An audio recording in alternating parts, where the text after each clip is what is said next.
नमस्कार, जय हिंद विद्यार्थियों। आज के इस वीडियो में लेके आया हूँ अर्धवार्षिक परीक्षा सत्र 2023-24 के लिए इम्पोर्टेंट कक्षा 10वीं का हिंदी विषय का पेपर, जो कि आपके आने वाले अर्धवार्षिक परीक्षा की दृष्टि से इम्पोर्टेंट रहेगा। कुछ जिलों में आज हिंदी का आपका पेपर हो चुका है, तो कुछ जिलों में होना बाकी है। जिन जिलों में होना बाकी है या फिर जिन विद्यालयों में आपका हिंदी का पेपर होना बाकी है, उन सभी विद्यालयों के लिए ये पेपर इम्पोर्टेंट रहेगा। सबसे पहले आपके लिए सामान्य निर्देश हैं कि सभी प्रश्न करने अनिवार्य हैं। सभी प्रश्नों के अंक सामने अंकित हैं। प्रश्नों का उत्तर लिखने से पूर्व प्रश्न क्रमांक अवश्य पढ़ें। पहला प्रश्न है, निम्नलिखित अपठित गद्यांश को पढ़कर निम्नांकित प्रश्नों के उत्तर दीजिए। यानी गद्यांश को पढ़कर आगे दिए गए प्रश्नों के उत्तर देने हैं। गद्यांश दो आएंगे, एक तो आएगा अपठित गद्यांश और दूसरा आएगा पठित गद्यांश। पठित का मतलब है जो आपके किताब के पाठ हैं उनमें से प्रश्न लिया जाएगा, और अपठित यानी आपके जो किताब के पाठ है उनसे बाहर से ये गद्यांश आता है। तो इसमें देखिए, जयशंकर प्रसाद जी काशी के सुंगनी साहू के प्रतिष्ठित घराने में उत्पन्न हुए थे। कहाँ पर उत्पन्न हुए थे? काशी के सुगनी साहू प्रतिष्ठित घराने में। यह घराना अपनी दानवीरता के लिए प्रसिद्ध था। उन्होंने क्वींस कॉलेज में 7वीं कक्षा तक पढ़ा था। कौन से कॉलेज में? क्वींस कॉलेज में। पर घर में ही संस्कृत, अंग्रेजी, हिंदी, उर्दू, फारसी का व्यापक अध्ययन किया था। तो उन्होंने 7वीं तक पढ़ाई की, फिर उसके बाद में घर पर ही संस्कृत, अंग्रेजी, हिंदी, उर्दू और फारसी का अध्ययन किया। प्रसाद जी मूलतः कवि थे। क्या थे? कवि थे। उनकी समस्त रचनाओं में उनके कवि हृदय झलकता है।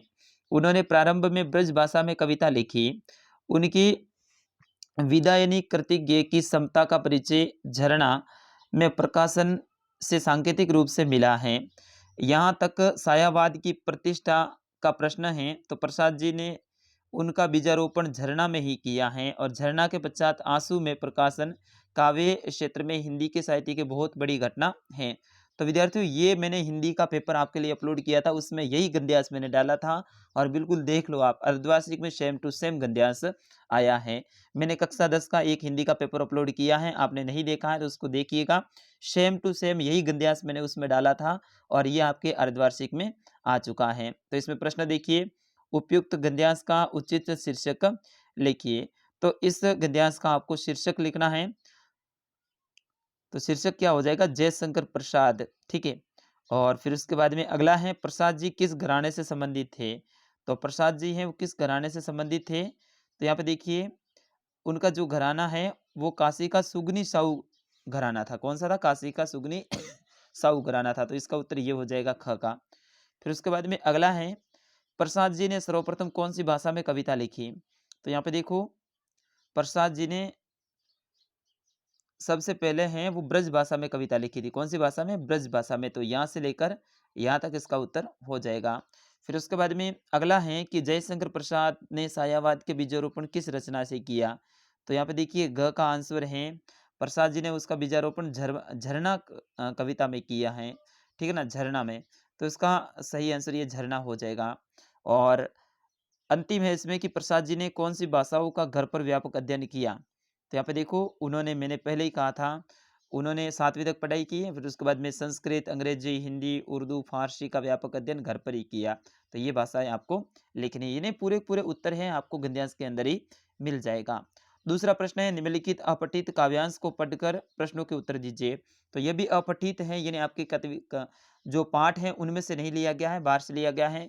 प्रभु जी तुम चंदन हम पानी, जाकी अंग अंग बस समानी। प्रभु जी तुम घन बन हम मोरा, जैसे चितवन चंद चकोरा। प्रभु जी तुम दीपक हम बाती, जाकी ज्योति बरे दिन राती। प्रभु जी तुम मोती हम धागा, जैसे सोनही मिलत सोनहा। प्रभु जी तुम स्वामी हम दासा, ऐसी भक्ति करे रे दासा। तो इसमें आपको इसके उत्तर देने हैं। फिर उसके बाद में अगला प्रश्न है, निम्नलिखित बिंदुओं के आधार मानकर किसी एक विषय पर 250 शब्दों में निबंध लिखना है। तो देखिए, भ्रष्टाचार के ऊपर, भ्रष्टाचार एक विकराल समस्या है। इसमें प्रस्तावना, भ्रष्टाचार के कारण, भ्रष्टाचार के कुप्रभाव, भ्रष्टाचार रोकने के उपाय और उपसंहार। तो ये पॉइंट बना के आपको निबंध लिखना है। और दूसरा है कंप्यूटर के बढ़ते कदम और प्रभाव। तो भ्रष्टाचार वाला जो पहले मैंने पेपर अपलोड किया था उसमें यही निबंध हमने हमने दिया था, और ये आपके देख लो आ गया है। अगला प्रश्न है, आप जोधपुर निवासी नरेंद्र हैं, उदयपुर निवासी अपने छोटे भाई सुरेंद्र को एक पत्र लिखिए जिसमें बिजली एवं पानी के का अपव्यय न करने की सलाह दी गई हो। या फिर ये पत्र नहीं आता है तो आप सीकर निवासी सरिता है, अपनी बहन की शुभ विवाह में आमंत्रित करते हुए अपनी सहेली ममता को एक निमंत्रण पत्र लिखिए। तो आपके पत्र आने वाला है।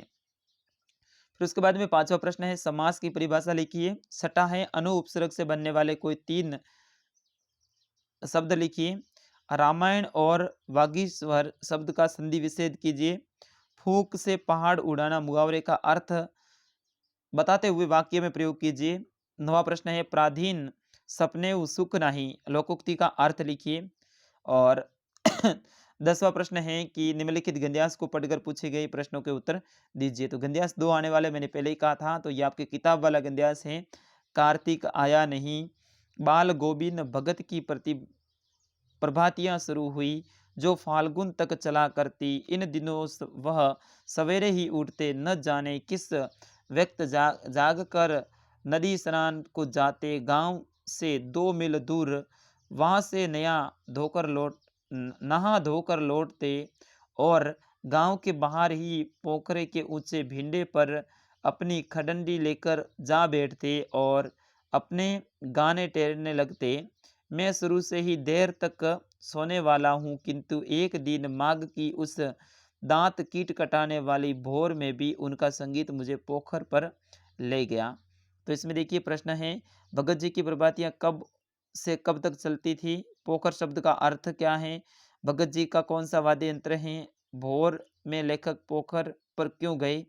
तो ये उत्तर देना है। अथवा में ऑप्शन मिल जाएगा, आग के आविष्कार के कुदाचित पेट की ज्वाला की प्रेरणा एक कारण ही सुई धागे के आविष्कार में। तो यानी आपके जो गद्यांश है वो भी अथवा में मिल जाएगा।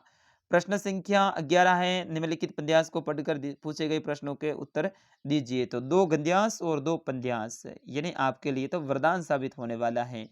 बिल्कुल इनसे ज्यादातर नंबर आपको मिल जाएंगे। फिर उसके बाद में अथवा में पद्यांश मिल जाएगा। और फिर उसके बाद में अगला है, निम्नलिखित प्रश्नों के उत्तर दीजिए। लगभग 80 शब्दों में प्रत्येक प्रश्न है आपके लिए 2-2 नंबर का रहेगा। तो पहला देखिए, बाल गोविंद भगत की दिनचर्या लोगों के अचरज का कारण क्यों थी? और दूसरा है, कवि आत्मकथा लिखने से क्यों बचना चाहता है? प्रश्न संख्या 13 है, निम्नलिखित प्रश्नों के उत्तर दीजिए। प्रश्न है कि उद्धव के व्यवहार की तुलना किस किस से की गई है? ये प्रश्न इंपॉर्टेंट, अच्छे से याद कर लीजिएगा। अगला है कि बच्चों की मुस्कान और बड़े व्यक्ति की मुस्कान में क्या अंतर है?